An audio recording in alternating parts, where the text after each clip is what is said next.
Hello and welcome to Concert Pipeline. I'm Steve Jones. Today on the program we have Taylor Rae. I had a chance to talk to Taylor. We dove into, of course, her new album, The Void, that is coming out on April 18th. We'll get into that in just a little bit. Really great having her on, though. But let's hold that for just a moment and share what's going on in my world right now. A little bit. I took yesterday off and went out with a buddy and his son very early in the morning. My buddy has a 2.5-year-old son, and this kid is just so overall well behaved and calm, doesn't really cry. We went out to go trout fishing at a lake an hour and a half away. They had apparently stocked the lake a week and a half ago or so, and for trout, with hundreds of pounds of trout. So we decided to make a day of it. I haven't been there. I am not an amazing fisherman, and a lot of the mechanisms behind fishing go over my head. But I'm trying. I want to learn. I enjoy going out, and I enjoy spending time with my friends and doing this relaxing activity. And so, if I can get over my confusion over the jigs and leaders and bobbers and sinkers and weights and all of these things and how they all add up and when you want to use what bait for what fish and all of, if I can get past that, then I think I'll enjoy it a lot more. But I will say I had a good time going out and fishing with my buddy, and it was just really nice weather overall. We got there, we got set up, and his son, again, I mean, just hung around and was pretty chill. My buddy kept telling his son to not throw rocks in the water because it will scare the fish away. And all this kid wanted to do was throw rocks in the water, and all he did all day really was not listen to his dad and continue to throw rocks in the water. And I helped with the parenting stuff, and like while my buddy was setting up rods and kind of pulling them and everything, I helped. We took turns on some of the watching the kids sort of stuff and interacting with and entertaining him. So I would pick the kid up and move him back feet and like, okay, if you're gonna throw rocks, throw it the other direction, or be throw from farther away so they're not going in the water, sort of thing. And he'd keep moving closer to the water because all he wanted to do was throw rocks in the water. And that's all I was making him happy. And he was easily entertained by that, which is impressive because the kid didn't have a screen or need a screen at all. And I can't imagine my kids without a screen to survive the day. And so we had a great time. We didn't catch any fish. We got a couple little nibbles maybe, and there were a couple of fish that we saw swimming around it, and we tried to latch onto them. At one point, John, he was casting out, and he cast, and it was the line was like 4 inches from the fish, but I guess the fish just wasn't hungry, didn't want it, and didn't want to become our dinner apparently. So no trout to be had on this fishing trip, but still an enjoyable time. And I'm getting ready to go back out again tomorrow with my daughter and her friend. I'm going to take them crabbing, and I'm hopeful. I'm hopeful that I'll be able to catch a couple of crabs.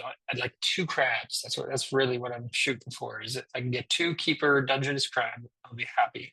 Of course, more is welcome, but I want to come home with a couple, especially after a skunk yesterday.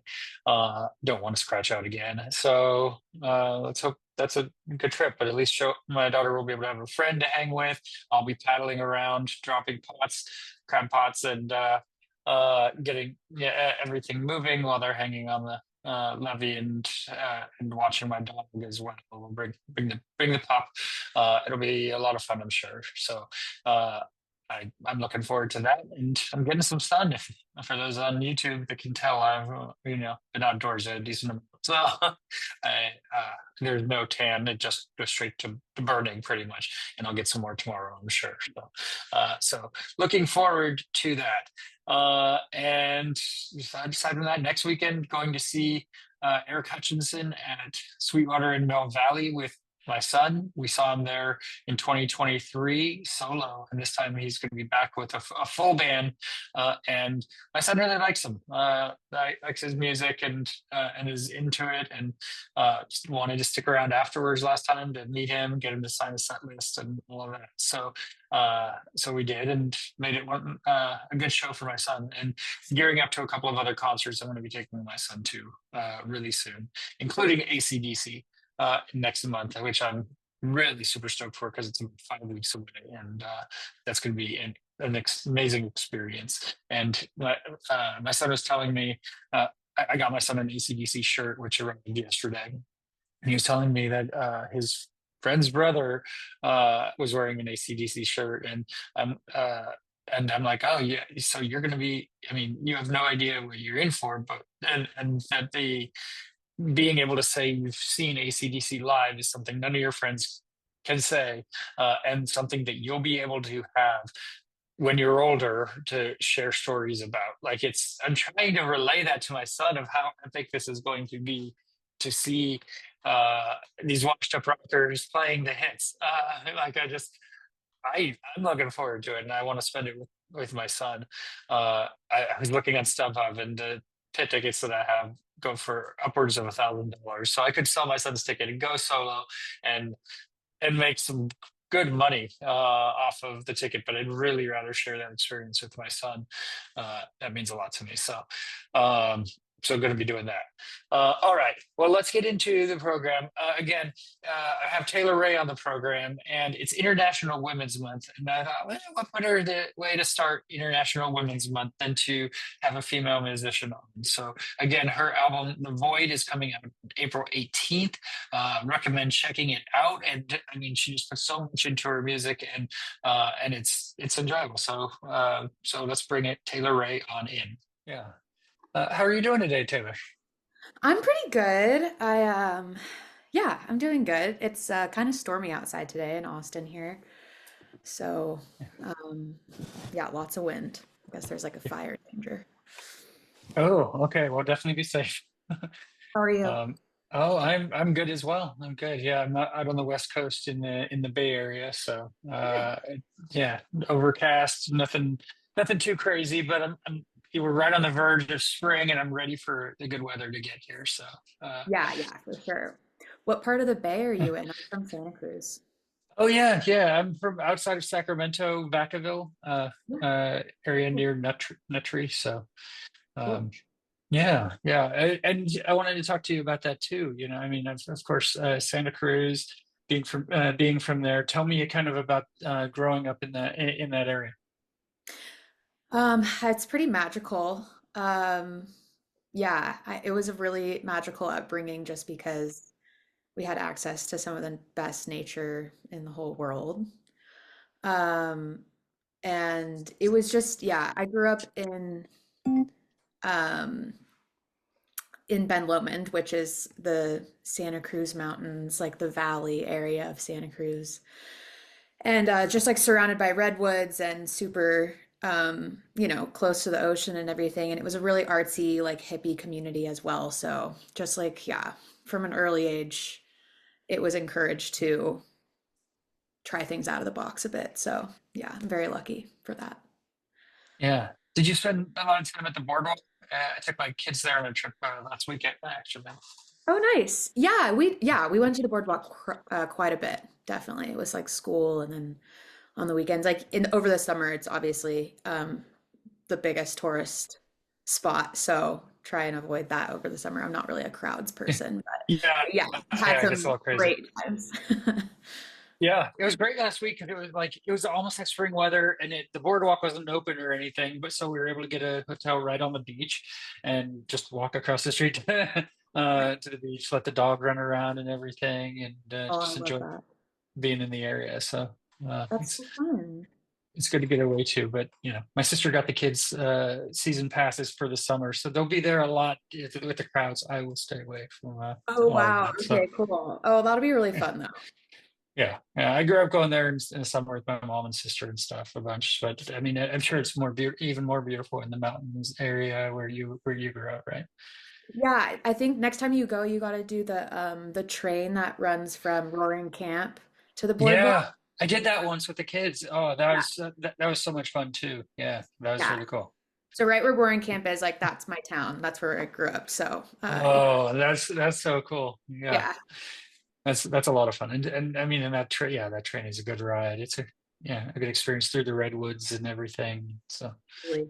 Yeah. yeah, what's not to love? So, Oh, yeah. I know it's amazing. yeah. Awesome. So tell me about musically, like what were your parents playing in your house when you were a kid? What were you listening to when you were younger? Um, my parents were playing a lot of kind of like, yeah, the female singer-songwriters of the 70s through the 90s. So like Carole King was a big one. Nora Jones was a big one. Sheryl Crow. I was really into Dido when I was a kid. So yeah, just yeah, they had like quite an eclectic taste. My dad is like very much into just your classic rock bangers. And yeah, a lot of James Taylor as well. But my Uh, parents didn't play music. Like they are not they weren't um I mean, I don't want to say they never played music. My dad did play the saxophone, but they weren't like professional musicians or they weren't in bands or anything. So my musical knowledge really just came from, yeah, what they were listening to in the car. And then I grew up going to church. So it was like a lot of church music and then started doing musical theater at a young age. So also had a big musical theater influence as well. what plays were you doing in theater? I think the most memorable ones probably were in high school. I did a chorus line and Fame and Pippin and Urinetown. And then when I was a kid, did some more classics like Annie and Wizard of Oz and what's that one that I can't remember now? The like super psychedelic Jesus one. Oh, Jesus Christ! Is it Jesus Christ Superstar? Or is that a Or yeah, different one? no, it was Godspell. Tech. Godspell. Oh, okay. Yeah, yeah. And I was like, wait, there's also like a different one too, Joseph and the Technicolor Dreamcoat. I It was was gonna say that. That's what I was gonna say. Okay. yeah, no, there was a lot. It was like probably two a year from the time I was 8 to 18. So there's a lot in there. Yeah. My son had a field trip on Friday. He's going to see Annie actually, Oh, cool. at the local theater. So, Love it. That's so yeah, fun. yeah, that'll be fun for him, I'm sure. So, very cool. And so, what was it for you that made you want to get into music? You know, if you didn't like, it wasn't your parents kind of driving it, sort of thing. Did you take? I think you did piano early, right? Yeah, I did early piano. And then there was a moment where I started wanting to write my own lyrics. And I realized that it was like way easier to travel with a guitar. So I wanted to learn the guitar, but I had been so bad at practicing piano that my parents didn't want to give me guitar lessons. So I taught myself guitar. I stuck with vocal lessons. I was in vocal lessons pretty much my whole life up until, yeah, and I went to college for it. But the moment I think that I always think of is my parents took me to a Jewel concert when I was 10, and I just watched her perform like 2 hours alone on stage, just her and her guitar, all Wow. original songs. And I was like, that's what I want to do. So Where that, did she play? I mean, I'm sure it was somewhere in the Bay Area. So where was that? yeah, it was at the Mountain Winery in Okay, Saratoga. Yeah. Oh, that's cool. So that kind of launched it for you. Made you want to? Did that make you want to just write or be a performer as well? It made me want to be a performer. I always like knew I loved performing. That was something undeniable from the time I was like a toddler. Always wanted to be performing.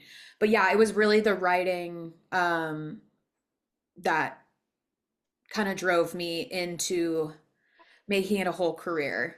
Um, because even in high school when I was kind of thinking like, man, do I want to go the musical theater route? Do I want to like, do more of the acting, dancing, performing aspect, or do I want to just like be Taylor Rae and sing my own songs? And so obviously that's the route that I chose. But yeah, I I think writing for me as a kid, I was kind of like a quiet kid. My family called me the clam. Like I didn't love, opening up and talking about my feelings, but if I got to sing about them, it was a whole nother story. So I think it was like, yeah, really important for me to, once I started writing, to like grow up and kind of go through that like pre-teen, teen era with that outlet. And yeah, somehow I've managed to make a career out of it. So Yeah.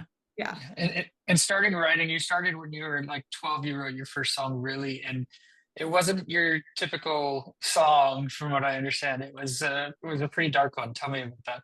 Yeah. So, Mhm. yeah, the song is called Cry Inside. And it was just like the most intense, like lyrics that no 12-year-old should ever be writing about, like guilt and shame and like mistakes and regret and all this stuff. And yeah, I have to think that like I mean, I'm not really sure where it came from. I had like my childhood was not traumatic in that way. Um, and I remember playing it for my mom and just being like so excited that I wrote this song and she was listening to it, kind of trying not to freak out, and then just like calls for my dad in the other room, like, honey, can you come listen to this song your daughter just wrote? Like, should we be? Might need therapy. Yeah, I know.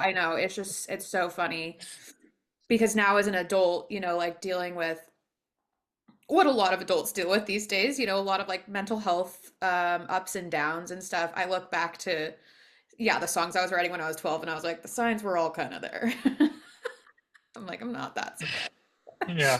But yeah, Yeah. it's just a part of it. I think I've always liked to explore like, the darker corners of life and art, and now that I'm adult, I've really like leaned into that, and it's weird and ironic, but I've never felt lighter as a human being now that I've kind of just leaned into the darkness. So, yeah, it's funny. It's been a funny journey.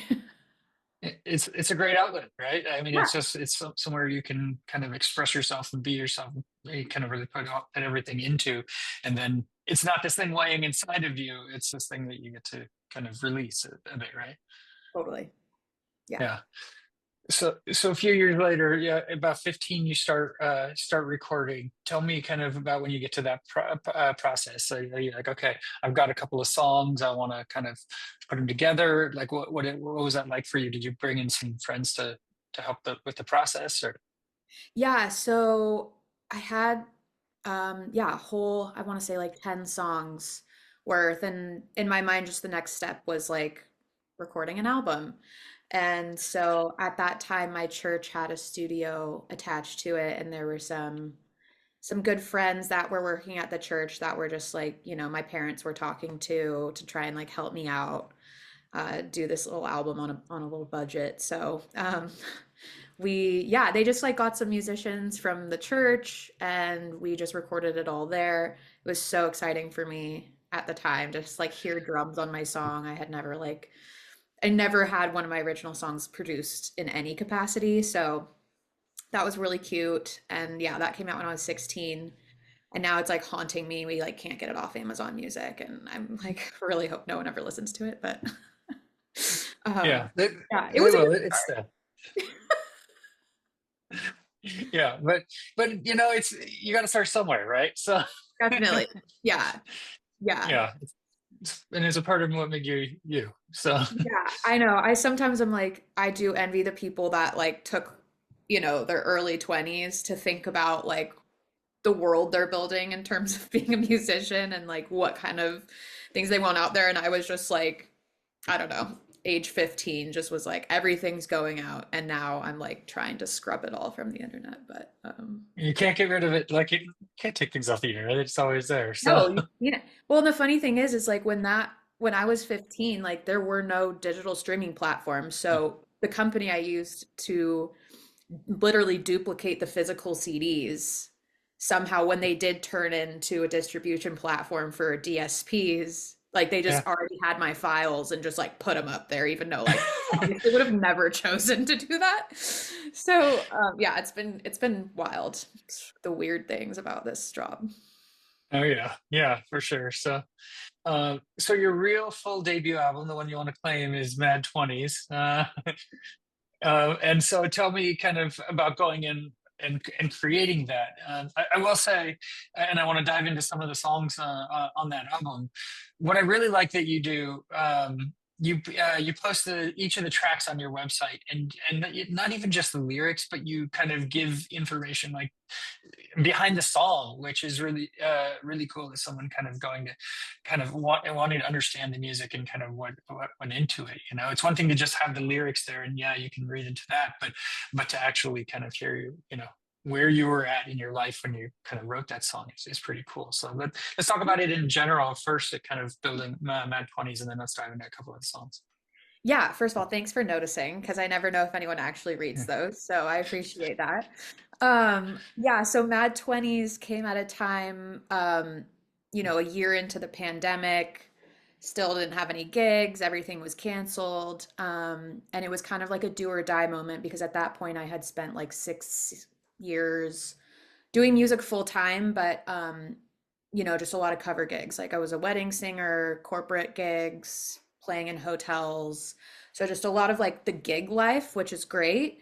But mostly cover songs and didn't really give me a lot of time to focus on putting out my original music. So the pandemic, as terrible as it was at the beginning for my income stream, it ended up being great because it gave me all the time to really focus on this record. So at that time, I teamed up with a couple from Nashville, and they're one of them is a record producer, and the other one, like his wife, is kind of more the executive producer, and kind of helped me just like get off my feet, starting from scratch, building a team, and all of that. And so, yeah, that was like your classic go into the Nashville studio, record it in one day with a bunch of like hot cats there that just sound amazing on their first take. Very new experience for me because everything I had done before that was like the slowest moving process in terms of producing out the song. So yeah, it was kind of just all like lined up perfectly. The campaign went so much better than any of us would have thought for being like an independent release, and that kind of just like sparked the fire. I was like, okay, like I'll do another album. I want to keep going. I want to keep touring. And yeah, that it was a great. I'm really proud of that debut album. I love it.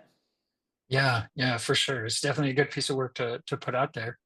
Um, Home on the Road. Let's dive into that one a little bit first. That's kind of about driving from Colorado to California, and I want to hear your experience and kind of selfishly a little bit as well. I'm gonna for the first time. I might be driving from Colorado to back to California. I'm going to a show out at Red Rocks this summer, and I'm thinking about flying out and then driving back and how was your experience kind of with that, and any recommendations you might have Well, for me to stop it along the way?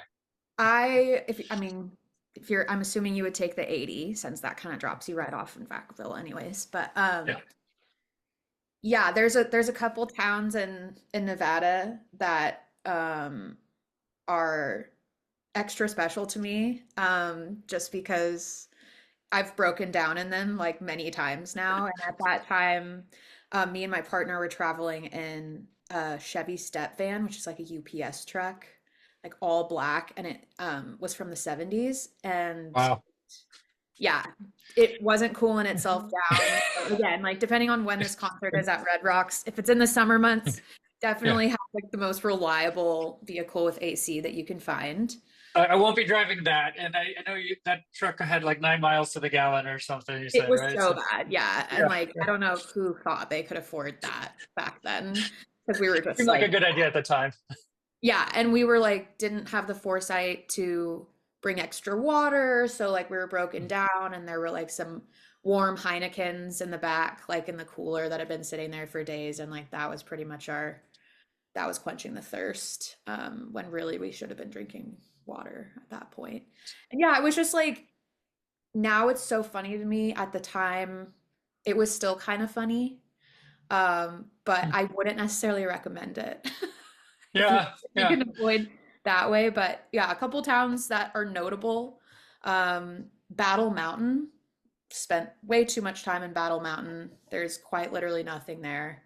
But the three humans that we did meet were so wonderful and nice. And then Elko, I feel like, is such an interesting town because you really feel like you've been driving on Mars or something for like just hours and hours and hours. And then all of a sudden there's like Elko and they have like a bunch of really beautiful golf courses and there's like green and like I don't know. It was just it's funny. It's the Wild West out there, honestly. Yeah, yeah. Yeah.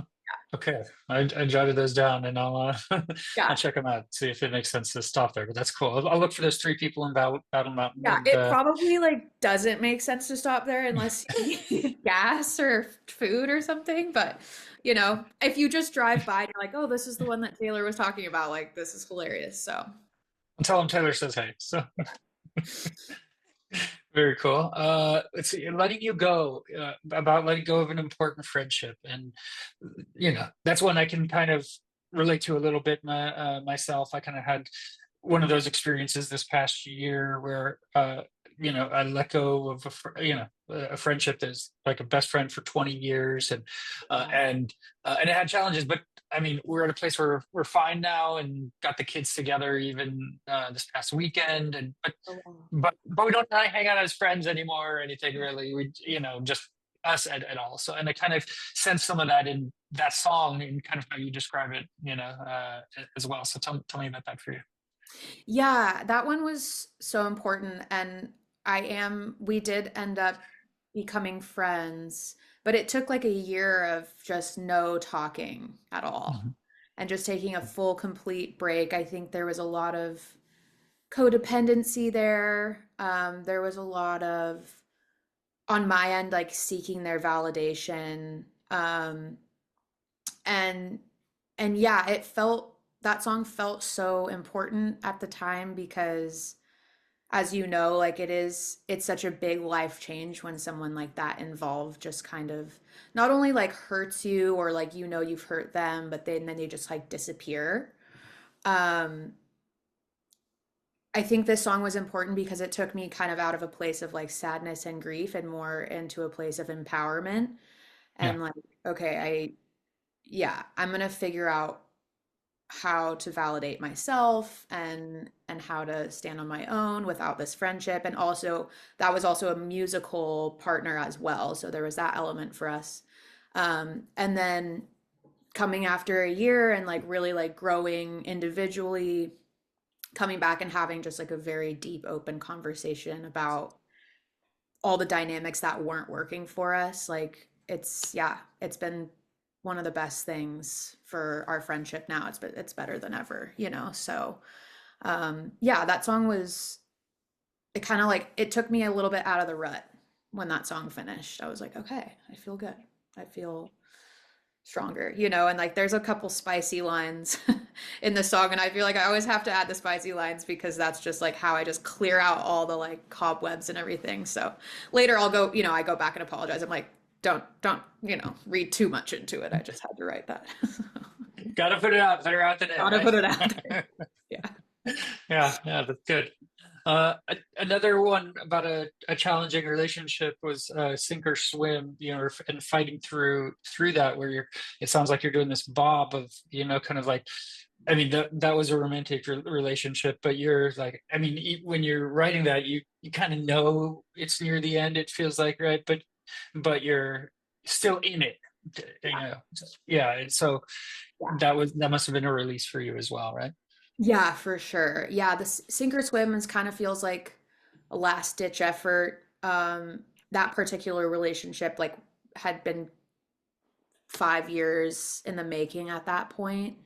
So it's not just something you want to just like give up on, let go. Our lives were so intertwined at that point, everything. I mean, we were basically, yeah, domestic partnership. We had been living together the entire time. So there was just a lot to think about in terms of like, are we really gonna like break this up? And what does that mean? But yeah, that song we obviously did end up sinking. Um and yeah, it was a release. It took a long time to write too. I was writing it when we were still together, as like, you can kind of get from the lyrics, but um yeah, when I recorded it, we had been broken up for quite a few months at that point. So yeah, it was like the whole album, the whole Mad 20s process was like pretty cathartic in that way.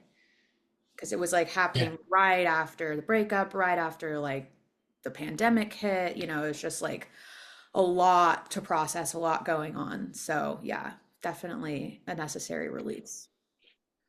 How is it for you to play these very personal songs out on stage and kind of revisit these moments that are so much a part of you, but do it publicly in front of people, and you play hundreds of shows a year? Like what is that like for you? Oh man, that's what I live for. Yeah, I love it. It's my favorite part of the job. Um, it's just so crazy how personal a song can be and how relatable it can be at the same time.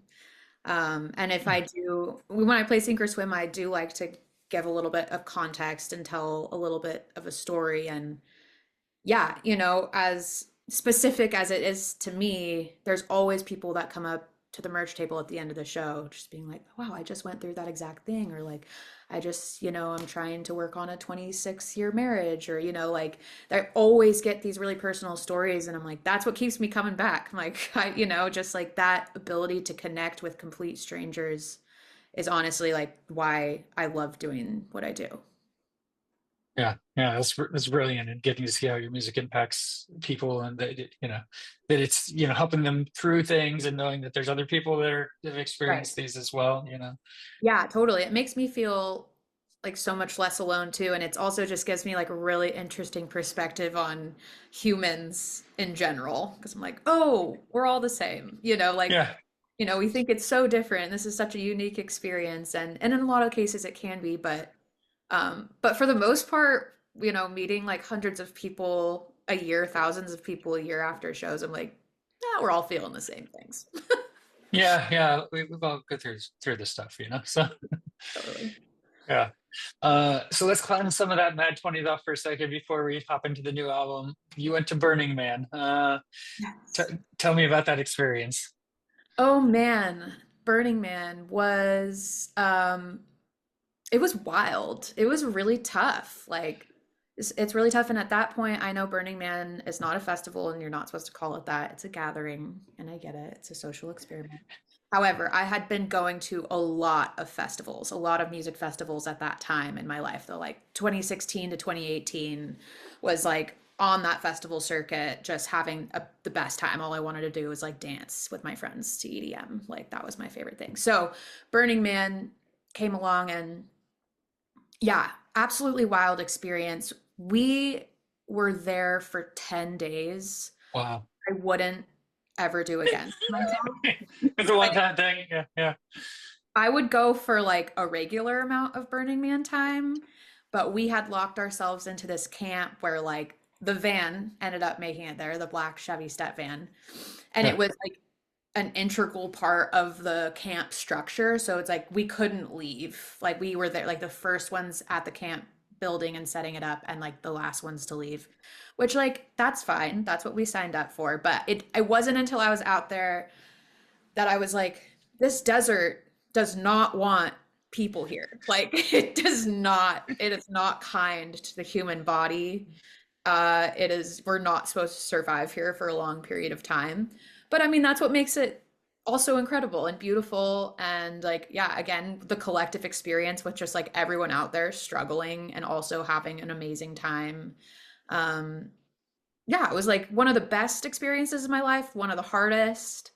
And there were some days where I absolutely hated it so much. So all of the Yeah. above, which is, what I was expecting. It'd be weird if you went to Burning Man and you were like every single moment of that was perfect and amazing. Like that would be Right. not you did something wrong. Yeah, yeah. I'm sure it So felt good afterwards, getting home and showering and cleaning up, cleaning it all up. Yeah. shower. You gotta like rinse off outside first because you just like have layers of It's just tire caked. dust. Yeah, just caked on you and like in your hair and stuck to your scalp. And yeah, it was wild. Yeah, yeah. Uh, Tell me about your tour with John Craigie. You toured Europe with him, but it wasn't your first tour with him. You also toured with him a couple years ago, and that must have been pretty cool. We had him on the program, I think, a couple years ago as well. So Oh, he's a cool dude. nice. Yeah. Yeah. Oh my gosh, I love Craigie. Yeah, we just had a fantastic time on this Europe tour in January and February. The first tour we did together was in 2023, I believe. And yeah, we did the Midwest and the Northeast, and that was so much fun. I think, yeah, I think it's a great match for, being on a bill. Our music is different enough. Um, but obviously, as you know, like Craigie is such a storyteller and he does these like really hilarious bits in between his songs and throughout the set. And I've learned so much from him from a storytelling standpoint that I feel like I'm getting so much out of the tour other than just like gaining a really good friend, obviously getting to like tour around and travel Europe and the US, but also just like a crash course in like audience work and timing and like cadence and just the whole thing. I just like love to study Craigie's show, and when I can do that 16 nights in a row, it like really helps. So yeah, we had such a fun time. I have never toured Europe before this last one, so that was a wild experience. So fun though. Like, yeah, zero complaints. Zero. Where were the best places to visit? Like, what did you enjoy most? The places I really want to go back to because we didn't have that much time to explore on tour, are Edinburgh and Amsterdam and Copenhagen, I think would be the top three. Um, my favorite place that I spent a lot of time in was actually, I was in Paris for 2 weeks over the holidays before the tour started, and I was just there by myself. And after the 2 weeks in Paris, I was like, I could move here. I could live here. I don't ever want to leave. So yeah, yeah, that was my favorite. Different 2 weeks in Paris than in Burning Man. Got it. Okay. Yeah. Super different. Yeah, I mean, similar in some ways. Yeah. There was a week where I spent a week at a hostel in like a mixed dorm, so it was like basically me and three other random European dudes just like coming in and out of the hostel, this tiny, tiny hostel room. And I was like, this is a little bit like Burning Man. It's like A little bit, a little bit. slightly uncomfortable, but you think everyone's pretty chill. It's fine. And it was great. It was a great experience. But yeah, just the solo travel. I had never done anything like that. And that was so important for me at the end of last year. It's important to take some time for yourself and just explore and be with your thoughts and all of that, right? So Totally. yeah. So let's talk about The Void. It comes out April 18th, and I'm sure you're excited and ready for it to come out. Um, it's a really good album. I like it, and it progresses from your first album as well. It's about heartbreak and loss and finding that new love as well. Talk to me about kind of where you were at, when you were kind of putting this album together and writing it, and kind of that process for you. Yeah, this took basically 4 years to write, like the 4 years in between Mad Twenties and The Void. A lot of these songs took that like entire time to write. Some of them I had just finished right before recording, and we recorded last March. So Wow. yeah, I'm super ready for this to be out. I am really proud of this record. I love it. I wouldn't say I'm not like sick of it by any means. I'm excited to like be playing these songs for the next couple years with my band, but there is a heaviness to it for sure. Um, yeah, the last 4 years were just they were really tough. And even just the last 2024 was a really hard one. And that was like kind of when everything was, all the ideas for the album were coming together. We were like recording it. We were working on, all the little nuances that go into making it the concept record that I wanted it to be. But yeah, with that just like comes a lot of energetic weight. And so I think I'm just excited to like get it out there and start writing for the next record. And yeah, it's been a heavy process. Yeah. Yeah, it was produced by Eric Kranzo. Talk to me about working with him and what did he bring out of you for the album? Yeah, so I first of all love Eric. Working with him was incredible.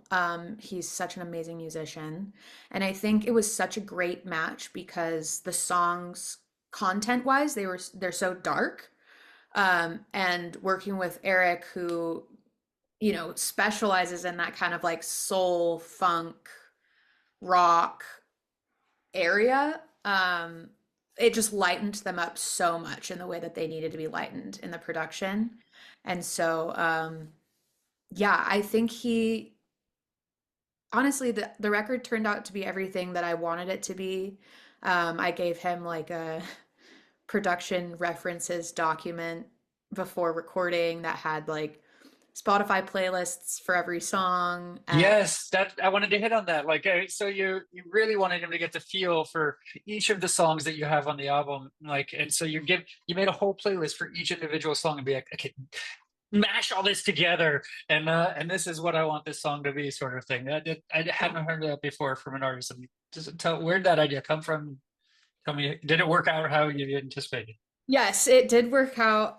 It came from just like I've put so much thought into these songs and into this record, and I also have OCD. So I just am like, I want to see everything visually mapped out, like everything has its own folder and spreadsheet and yeah, and playlist and song story. And like I just wanted to be like, I didn't want to miss anything about the song. The songs are just so they're really important to me. And I know this is so cliche to say, but they really do feel like parts of me. Like they feel like my children, and like not in a crazy lady way, but I wanted to make sure that every corner of the song, every aspect of what, made it what it is, I wanted to highlight that.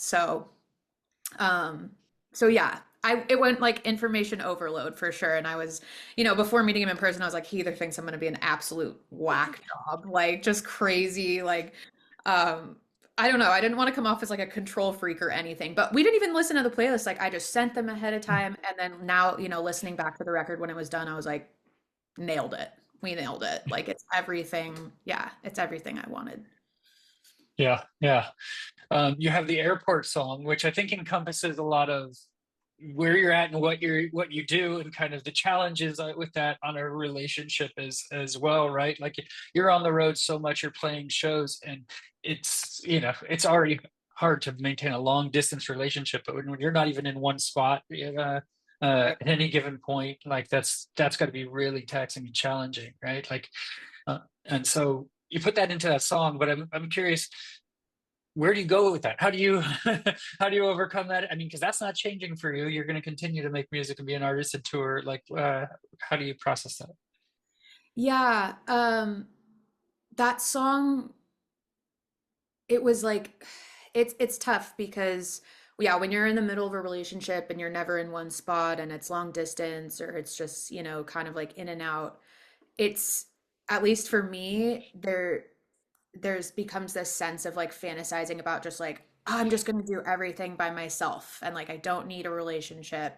I don't need anyone. Like I can do this. Like it's just like me against the world and like I'm doing this career and all of that." But then the airport song, I started in a place of like a real vulnerability where I'm like, oh shit, now I'm like alone. And I really wish I wasn't, because like I'm having a really hard day. It was a horrible travel day and, all of the rest. And I wish that I had like some companionship here, but I'm the one that kind of just like gave it up and ran away. I think overcoming that, I think, it's about obviously the match. I've kind of been in no rush to like necessarily find someone to just like fill the space. It has to be a really, really specific type of dynamic that works for both people because I mean, and I say this, it's gonna sound harsh, but like I would never date me just because of like if I wasn't doing this job, like I wouldn't want to date someone who was doing this job. Because it's just hard. So like Yeah, yeah, it's about finding someone that like really understands it, and I think more than anything else like is just a fan, where you can just be fans of each other, like doing what you're doing as individuals. But, I would say for the majority of people, like this lifestyle is not what they grow up hoping for, thinking about in terms of, finding a partner and settling down and everything. So I don't know. That one's still up in the air. I'm not sure how to answer that totally. That's fair. That's fair. You're figuring it out, and work for the next album also, right? So Exactly. Yeah. yeah. And so kind of as we move forward, like talk to me about I'm interested in kind of your favorite place to see a show in the Bay Area. You being from Sacramento, not Sacramento, Santa Cruz. But like where do you like to go to shows? Is it the Catalyst because that's one of the spots in Santa Cruz, or do you like getting into the city? What was it for you? Hmm. I think, I mean, yeah, I got to shout out the Catalyst for sure. There's also an amazing club in Santa Cruz called Moe's Alley, and I just Hmm. love going there. I'm doing my release show there. And yeah, I mean, it just has like some of the best vibes ever, in terms like playing on stage and just being an attendee. But in the Bay Area, I mean, I do love Mountain Winery. It's beautiful. The last show I saw there was Nora Jones, and she was, it was absolutely breathtaking. In the city, I this venue doesn't exist anymore, but I also have to shout it out. I used to go to Slim's all. Slams. Yeah, I know what you're gonna say. It was such a heartbreak when COVID hit, and it was like my childhood was lost. Like I immediately bought a Slims T-shirt because from them because yeah, I grew up going there. Me And too. maybe we went to some of the same shows there. I'd be interested too, but No, I they're know. so. I'm sure we did. Yeah, I loved Slims. So, and I was Yeah. like, yeah, it's always one of those places that I'm like, oh, I can't wait to play here when I'm older, and then like didn't ever get a chance to. So, yeah, I don't Yeah. know if that helps at all. No, no, it does. I'm glad you said that. I mean, I talked to artists, and a lot of it's the Fillmore. And my favorite place is the Fillmore. That was my next, what I was gonna say. If it wasn't Slims, it would be the Fillmore. But Yeah, but Slim's was a very special place in my heart. yeah, me too. Yeah, but no, that's cool. And how about Austin? Are you finding a good home there, and like places that you get to play in that area too?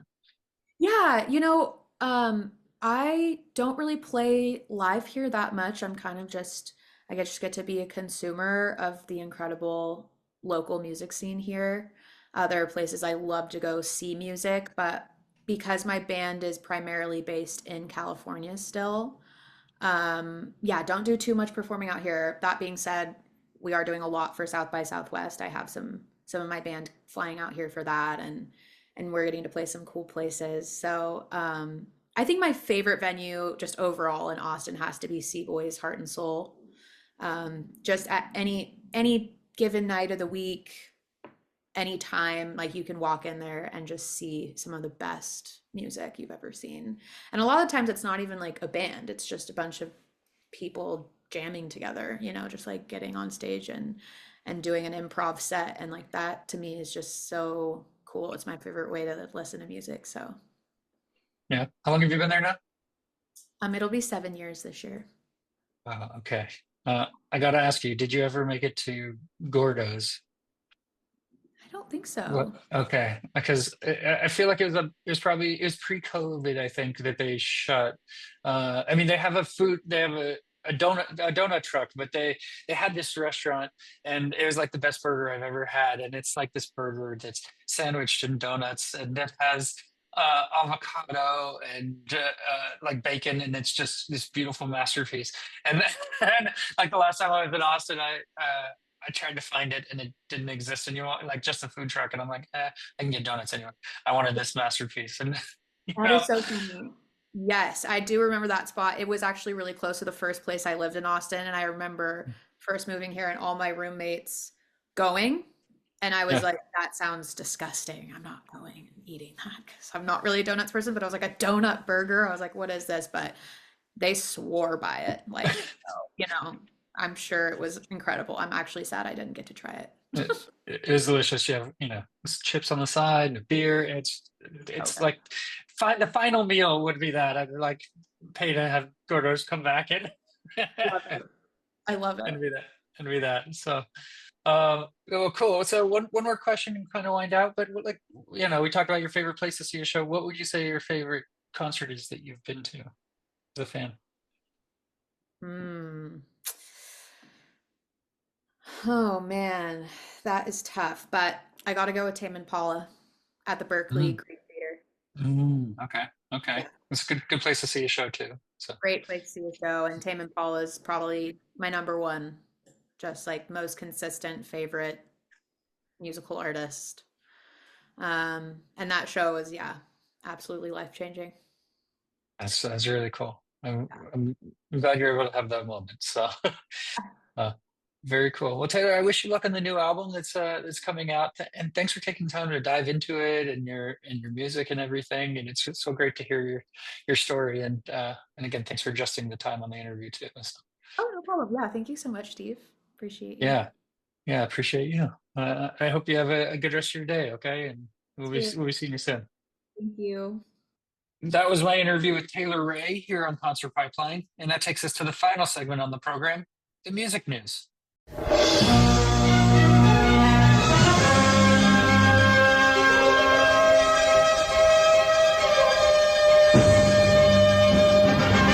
I have a couple of stories to wind us out today, of course. The first being, let's see, who am I going to start with? We'll start with the band Ghost. Tobias Forge on Ghost's phone free rule for 2025 world tour. It's so hard to get people to engage if you're playing in front of 10,000 people or 8,000 people are holding a phone. So they have a phone free rule. The Swedish metal band announced a 55-day tour that will kick off in Manchester on April 15th through the UK, Europe, and North America, rounding off in Mexico City in September. And at the time of the announcement, Ghost made it clear that the shows will be phone-free experiences, explaining that audience members' mobile phones would be secured in yonder pouches so that they maintain possession of their phones at all times. And now, in an interview with Loudwire Nights, frontman Forge opened up about the policy, saying, "We want fans to be there in the moment." He explained that the first time they tried it in Los Angeles, the crowd was phenomenal, despite finding it hard to get modern crowds to engage with the show. We came off that first night and we were just blown away that these people were so engaged. The face value of not seeing phones is literally like time travel. I'm not talking like back to the 80s. I'm talking like maybe 10 years back in time when people were generally not filming as much, whereas now in modern times, it's just ridiculous. So interesting approach. I have different perspectives on the no phone thing, and I do remember going to concerts when no one had cell phones and they were not out and they were not a thing, and I've been interviewing bands since before cell phones were at concerts were a thing, and sometimes going and interviewing them at shows, and I'd have my video camera and I'd be in the photo pit and get to record video. And I remember thinking at the time, man, this is such an incredible experience that I have video of, and I'm the only person at this show that has video of this show. That's not a thing anymore. And so I still sometimes cover concerts in person and I shoot with my phone. And so sometimes I do it from the photo pit if I get a photo pit. Sometimes I'll do it from the crowd, but I'm really in tune with how my video looks and trying to get the best quality video. And I do it for myself, yeah, and for the podcast, the program as well.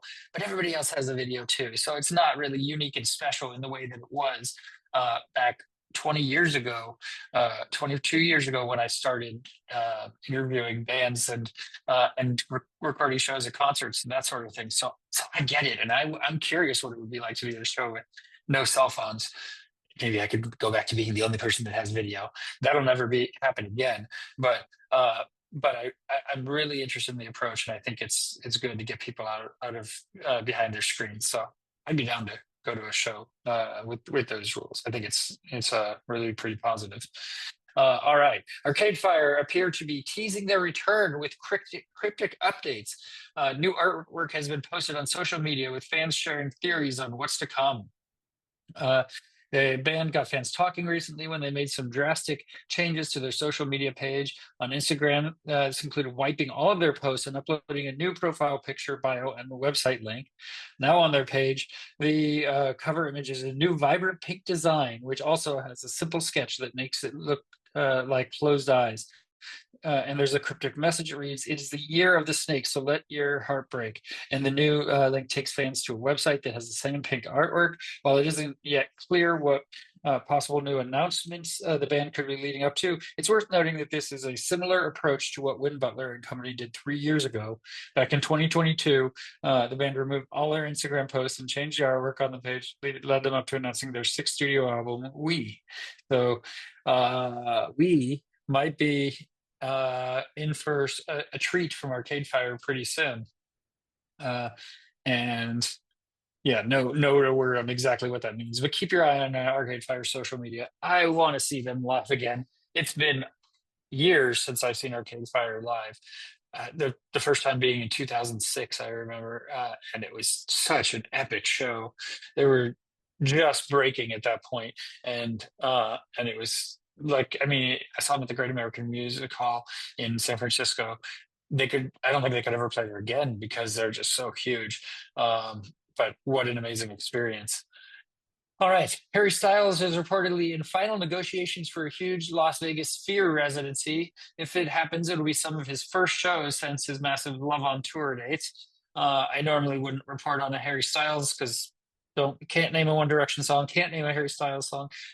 I'm sure I've heard them and I can place them and maybe even bop along to some of them, but I can't tell you it's Harry Styles. But I reported because of the Sphere and my obsession with wanting to get there one day and see a show.